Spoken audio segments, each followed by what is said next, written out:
আরে ও দর্জি, 5 বছর আগে তোমাকে কিছু কাপড় সেলাই করতে দিয়েছিলাম। আমার জামা ছিল একটা, আমার প্যান্ট ছিল একটা। তা কারণ বশত আমরা আসতে পারিনি। আমাদের কাপড়গুলো দাও।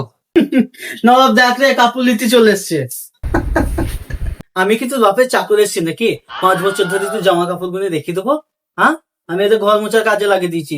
এতদিন ছিলি কোথায়? কি গান মারা ছিলে? কোথায় ছিলে এতদিন? আরে মাস্টার, আমরা দুজনে মিলে একটা মার্ডার করে দিয়েছিলাম।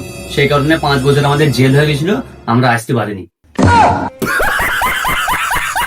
আরে মাস্টার, আবার আমাদেরকে জেলে পাঠাতে চাইছো নাকি?